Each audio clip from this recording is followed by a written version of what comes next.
Ya Bapak Ibu, saudara-saudari yang terkasih di dalam Tuhan, firman Tuhan pada hari ini diambil dari Kisah Para Rasul pasalnya yang kedua, ayatnya yang ke-1 sampai ayatnya yang ke-13.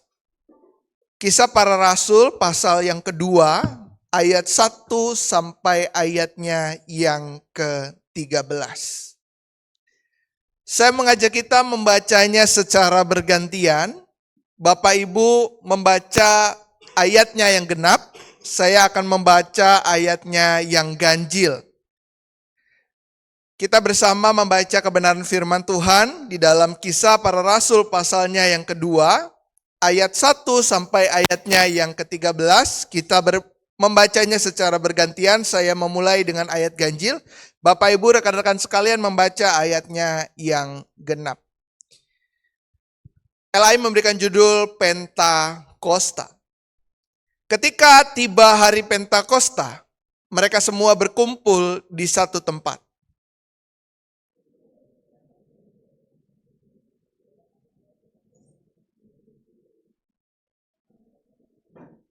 Tampaklah kepada mereka lidah-lidah seperti lidah api yang bertebaran dan hinggap pada mereka masing-masing.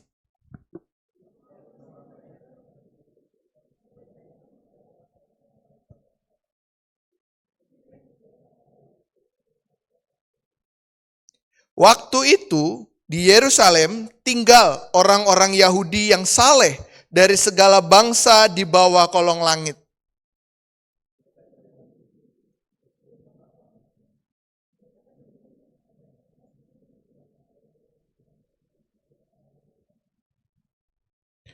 Mereka tercengang-cengang dan heran, lalu berkata, "Bukankah mereka semua yang berbicara itu orang Galilea?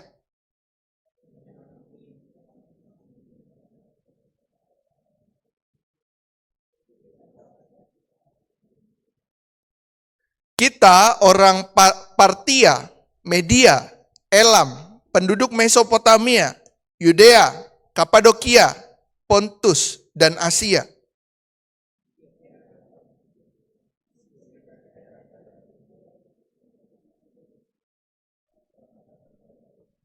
Baik orang Yahudi maupun penganut agama Yahudi, orang Kreta dan orang Arab.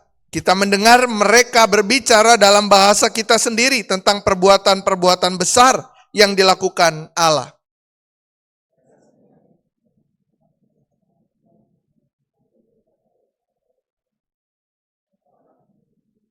Namun yang lain menyindir mereka sedang mabuk oleh anggur manis. Sedemikian jauh pembacaan firman Tuhan, berbagailah setiap kita yang membaca, merenungkan, juga melakukannya dalam kehidupan hari lepas hari.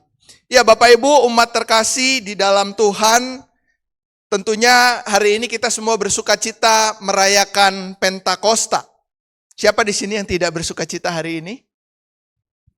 Boleh angkat tangan? Ya Kak Sema, saya masih ada beban sih datang ke gereja gitu ya. Saya masih ada ganjelan dalam hati, saya masih memiliki perasaan-perasaan yang belum bisa diungkapkan ketika saya datang ke gereja gitu ya.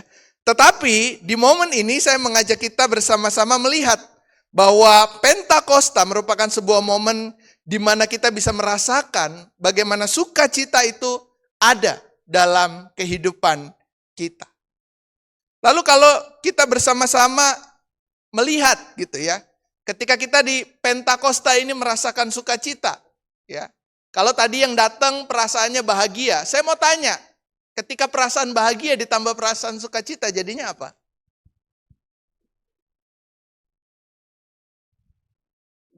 Pasti kita bingung ya. Sama kok maknanya, gitu ya. Sama kok bahagia dan sukacita itu. Iya. Bapak Ibu rekan-rekan yang terkasih, tentunya momen ketika kita merasakan bahagia dan sukacita sekaligus adalah momen yang tidak bisa terkatakan. Momen di mana kita merasa sekaligus Tuhan hadir di tengah kehidupan kita. Maka kalau saya lambangkan itu sebagai lambang infinity atau lambang tak terbatas. Ketika kita bisa merasakan bahagia dan sukacita dalam kehidupan kita sekaligus. Tetapi sebelum kita masuk ke dalam perasaan ini, saya mengajak kita melihat apa sih peristiwa Pentakosta itu. Kenapa kita harus merayakan Pentakosta seperti kita merayakan hari-hari besar gerejawi yang lain? Mungkin sebagian dari kita belum pernah mendengar tentang arti dari Pentakosta. Kita taunya Pentakosta ya hari turunnya Roh Kudus gitu ya, tapi belum belajar tentang sejarah dan lain-lainnya gitu ya. Ada di sini yang tahu Pentakosta berasal dari bahasa apa? Boleh angkat tangan. Saya berikan hadiah. Tinggal pilih salak, jeruk, buah pir atau belimbing. Nah, apa Pentakosta? Siapa namanya? Angel. Angel, Pentakosta berasal dari bahasa apa? Dari bahasa Yunani? Iya, betul ya. Angel kelas 10 ya, benar ya? Angel kelas 10 di BBK Penabur dan berhasil menjawab ya, Pentakosta berasal dari bahasa Yunani ya, yang artinya hari ke-50. Angel mau pilih apa? Jeruk, belimbing, pir, salak, apel? Beneran? Masa saya bohong? Nanti aja diambilnya ya setelah. Mau setelah apa sekarang? Setelah, oke, disimpan dulu. Oke. Ya, teman-teman, apa yang tadi Angel bilang gitu ya. Pentakosta itu adalah hari ke-50. Di dalam bahasa Yunani disebut Pentekoste. Atau yang biasa kita sebut hari ke-50. Nah, hari ke-50 itu adalah hari di mana orang-orang Yahudi pada saat itu merayakan panen. Setelah mereka sekian lama menanam ya, pada saat itu komoditasnya adalah gandum gitu ya. Dan di hari ke-50 setelah Paskah, mereka mempersembahkan hasil panen mereka yang pertama untuk bersama-sama dilihat sebagai bentuk penyertaan Tuhan dalam kehidupan mereka. Dan di hari ke-50 ini mereka datang berkumpul bersama-sama ke Yerusalem, membawa hasil panen mereka yang pertama, dan merayakan bagaimana kuasa Tuhan itu ada dalam kehidupan mereka. Kuasa Tuhan itu menyertai mereka hingga boleh panen dengan begitu luar biasa. Makanya kalau kita bisa lihat di pasal kedua, ayatnya yang ke-5, di sini dikatakan, waktu itu di Yerusalem tinggal orang-orang Yahudi yang saleh dari segala bangsa di bawah kolong langit. Jadi di hari ke-50 ini, orang-orang dari seluruh bangsa, kalau di dalam bacaan kita nanti kita melihat sekitar 15 ya, orang-orang dari berbagai daerah itu kumpul di Yerusalem. Dan di hari ke-50 ini mereka merayakan bagaimana Tuhan menyertai mereka. Di hari ke-50 ini mereka merayakan bagaimana kasih Tuhan ada dalam kehidupan mereka. Nah, namun dalam prakteknya, dalam kehidupan kita, dalam kehidupan iman kita, kadang Pentakosta itu sering dilupakan. Ya udah deh, Pentakosta biasa aja, atau mungkin juga kita tinggalkan dalam kehidupan iman kita gitu ya. Ah udahlah, nanti yang penting Natal sama Paskah aja datang. Inilah yang terjadi dalam kehidupan iman kita, kehidupan spiritual kita. Kadang kita melupakan makna sebenarnya di balik Pentakosta itu. Padahal Pentakosta merupakan bagian penting dalam lahirnya gereja mula-mula. Tanpa peristiwa Pentakosta, mungkin gereja sekarang itu nggak ada. Tapi melalui peristiwa Pentakosta, gereja hadir di berbagai tempat dan melihat bagaimana karya Roh Kudus itu menggerakkan para murid saat itu. Lalu apa yang terjadi ketika Pentakosta? Kalau kita melihat bacaan Alkitab kita, banyak orang banyak berkumpul saat itu.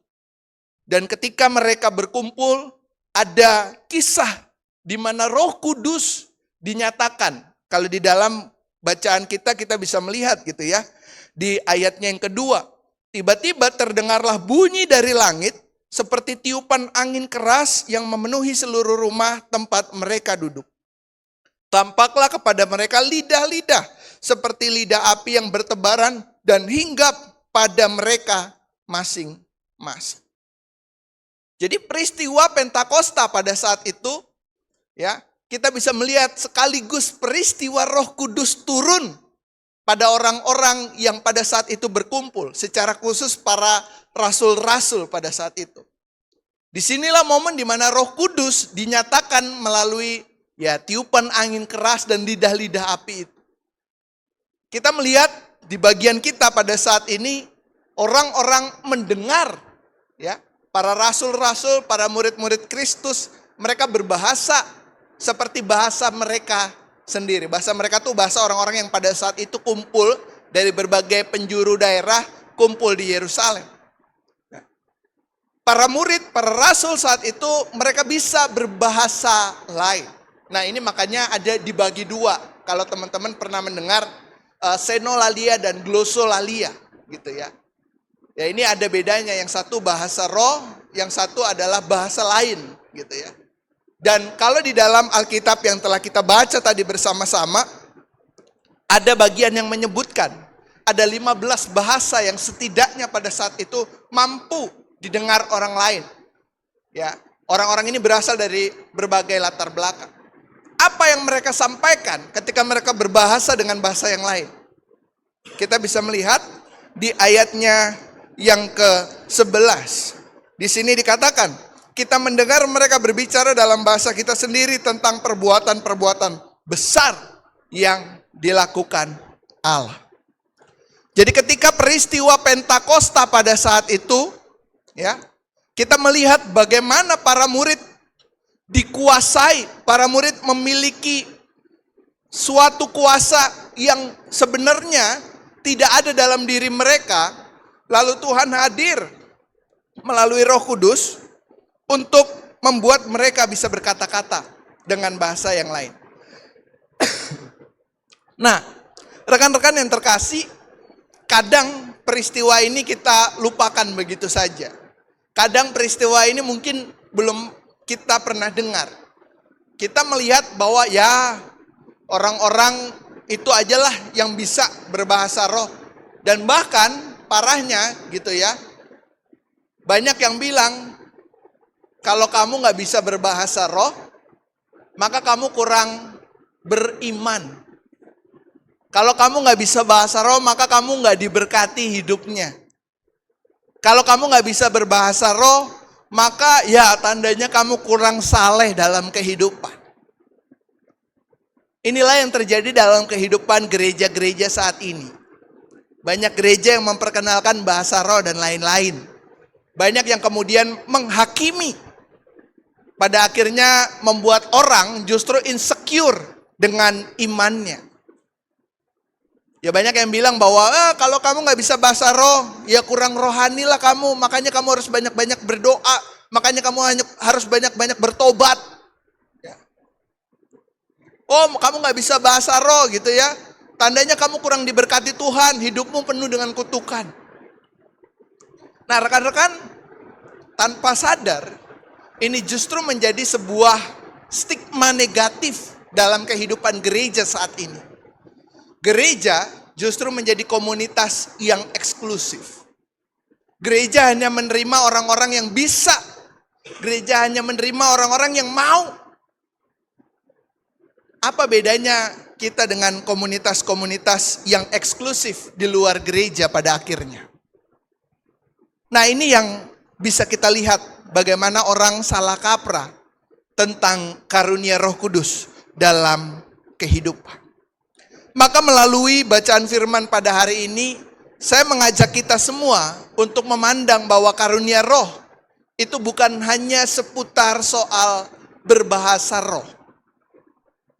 Tetapi karunia roh yang sesungguhnya itu hadir ketika orang memiliki perubahan dalam hidup.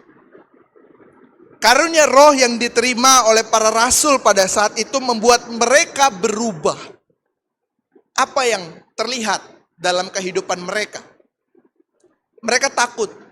Mereka gak punya sosok yang bisa mereka jadikan patron dalam kehidupan. Tetapi melalui peristiwa Pentakosta pada saat itu, mereka menjadi berani bersaksi memberitakan tentang perbuatan besar Allah dalam kehidupan mereka. Yang tadinya takut, yang tadinya mengurung diri, yang tadinya nggak pede, ketika mereka mengalami karunia roh dalam kehidupan mereka, mereka berubah menjadi pribadi-pribadi yang mau bersaksi tentang kebesaran Allah dalam kehidupan mereka. Karunia roh membawa mereka yang percaya untuk bersatu, bukan memecah belah satu dengan yang lain. Nah, ini yang harus kita lihat dalam kehidupan kita. Apakah setiap kita yang menerima kuasa Roh Kudus sudah hidup bersatu dengan sesama kita? Apakah kita yang sudah menerima Roh Kudus ini memiliki keinginan untuk bersaksi di tengah kehidupan kita saat ini? Atau ya kita merasa kita punya karunia Roh Kudus, kita simpen aja dalam kehidupan kita. Nah, rekan-rekan terkasih, hidup di dalam roh itu juga gak mudah. Hidup dengan karunia roh itu juga bukan hal yang bisa dilakukan oleh semua orang. Tetapi ketika kita mau percaya dan mau diubahkan, maka Roh Kudus akan menuntun setiap kita untuk memiliki perubahan dalam hidup. Ada dua tipe orang ketika menyaksikan kuasa Roh Kudus. Tipe yang pertama kita bisa lihat di ayat yang ke-12. Mereka semuanya tercengang-cengang dan sangat termangu-mangu sambil berkata seorang kepada yang lain, "Apa artinya ini?" Tipe yang pertama, orang-orang yang penasaran. Apa artinya ketika orang-orang ini sudah hidup dengan karunia roh? Atau tipe yang kedua, namun yang lain menyindir, ayat yang ke-13. Mereka sedang mabuk oleh anggur manis. Inilah realitas kehidupan dalam kehidupan kita. Kadang ketika kita hidup dalam karunia roh, tantangannya apa? Tantangannya ya sesama kita. Kenapa tantangannya sesama kita? So alim banget sih lu. Tumben banget ke gereja hari ini. Udah lama banget gak ke gereja. Ya ampun, domba yang terhilang pulang lagi gitu ya. Inilah yang menjadi pergumulan-pergumulan setiap kita. Baik yang muda maupun juga yang sudah berusia. Dan ini kita temukan dalam kehidupan bergereja. Wah, akhirnya udah lama gak kelihatan ke gereja, balik lagi, udah taubat ya. Ejekan-ejekan yang kita lontarkan kepada orang-orang di sekitar kita. Nah, inilah yang bersama-sama coba kita lihat dalam kehidupan kita. Manakah kita? Di tipe manakah kita? Kita adalah orang yang kagum atau kita adalah tipe orang yang mengejek karya roh dalam kehidupan kita? Nah, rekan-rekan, Bapak Ibu yang terkasih di dalam Tuhan, melalui peristiwa Pentakosta hari ini, saya mengajak kita melihat bahwa hari Pentakosta bukan hari yang biasa-biasa saja. Tetapi hari Pentakosta adalah sebuah peringatan untuk kita kembali melihat dalam hati kita, dalam kehidupan iman kita. Sebuah momen di mana kita diajak untuk memeriksa diri kita. Di mana gereja kita berjalan? Kemana arah yang gereja kita tuju? Kita diingatkan peristiwa hadirnya Roh Kudus di dalam kehidupan para rasul pada saat itu, juga peristiwa yang saat ini kita hayati bersama-sama. Roh penolong, Parakletos itu sudah ada dan sudah tinggal di dalam hati setiap kita. Kemarin Pak Dedan menyampaikan tentang bagaimana sifat roh penolong yang mengajarkan kita untuk selalu hidup dalam kebenaran. Di momen Pentakosta ini, saya mengajak kita semua tidak hanya selebrasi, tidak hanya pasang dekor yang bagus, tetapi kita melihat bagaimana kehidupan kita. Sudahkah kita dipimpin oleh kuasa Roh Kudus yang menuntun kita pada persatuan dan kebenaran? Atau selama ini kita di-drive, kita diarahkan oleh roh lain dalam hidup kita yang justru memecah belah, yang justru hidup dalam ketidakbenaran. Jadi di momen Pentakosta ini merupakan sebuah momen peringatan. Bagaimana kita diajak kembali untuk memberitakan kasih Tuhan dalam kehidupan kita. Kita diajak untuk berkarya bersama Roh Kudus dalam hidup kita. Menyuarakan kebenaran. Menjadi komunitas yang menyatukan dan hadir bagi sesama yang membutuhkan. Rekan-rekan yang terkasih, inilah yang bersama-sama kita lihat dalam kehidupan kita, pribadi lepas pribadi. Sudahkah kita menyatukan hati kita? Atau selama ini kita masih berselisih paham dengan orang-orang di sekitar kita? Sudahkah kita menyuarakan kebenaran di sekeliling kita? Atau kita justru memakai kebenaran diri kita sendiri untuk menjalani kehidupan kita? Sudahkah kita hadir bagi sesama kita yang membutuhkan saat ini? Atau kita masih hadir bagi diri kita sendiri saja? Nah, rekan-rekan yang terkasih, berkarya bersama Roh Kudus merupakan sebuah panggilan dalam kehidupan iman kita.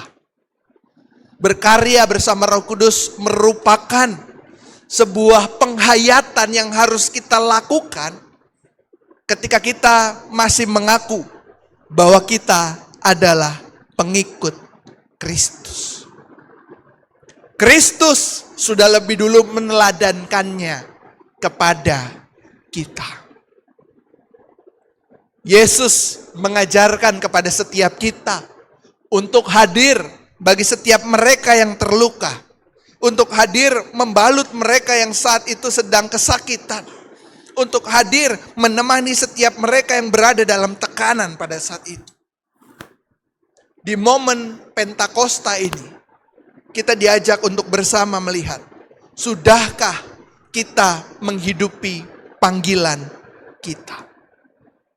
Contoh gampangnya, teman-teman tahu kata friends kan? Friends itu artinya apa? Teman. Di balik atau kita pisah gitu ya.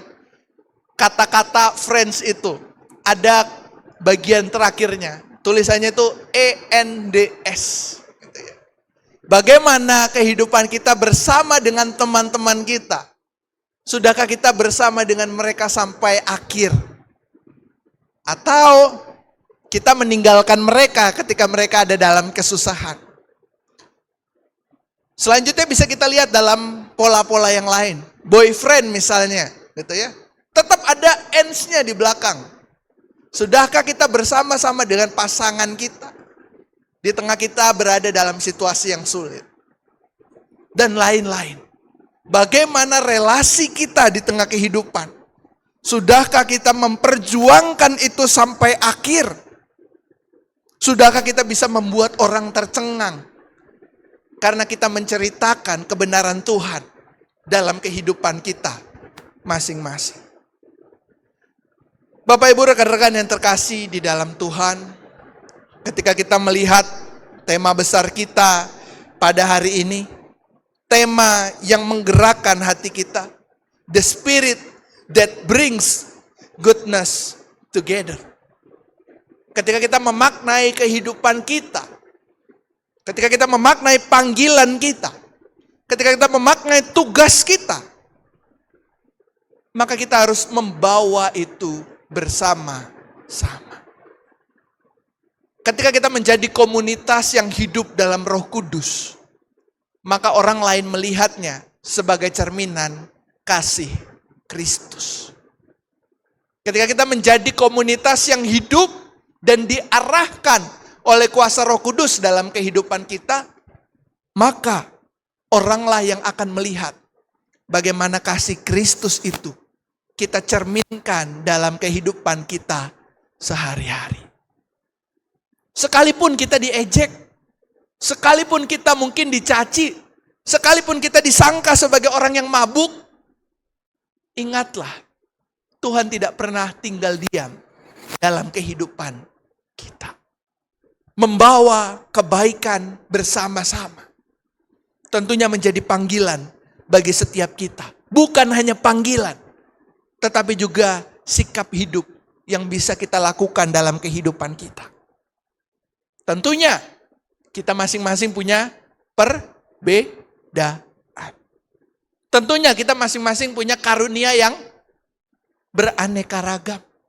Kalau tadi kita bisa lihat band, contohnya dari Novestra, bener ya? Band dari Novestra, semuanya ada yang bisa main alat musik.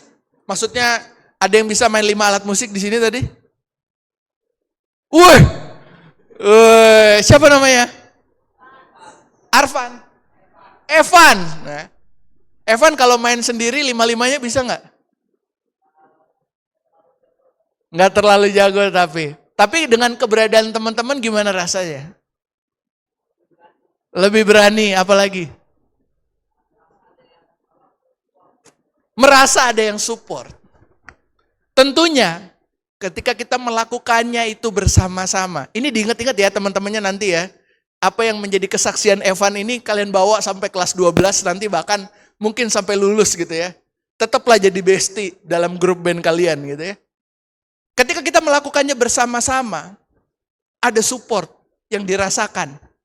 Ketika kita melakukannya bersama-sama, ada perasaan di mana kita lebih berani.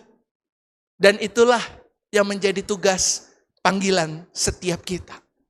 Dengan berbagai anugerah, kita saling melengkapi satu dengan yang lain.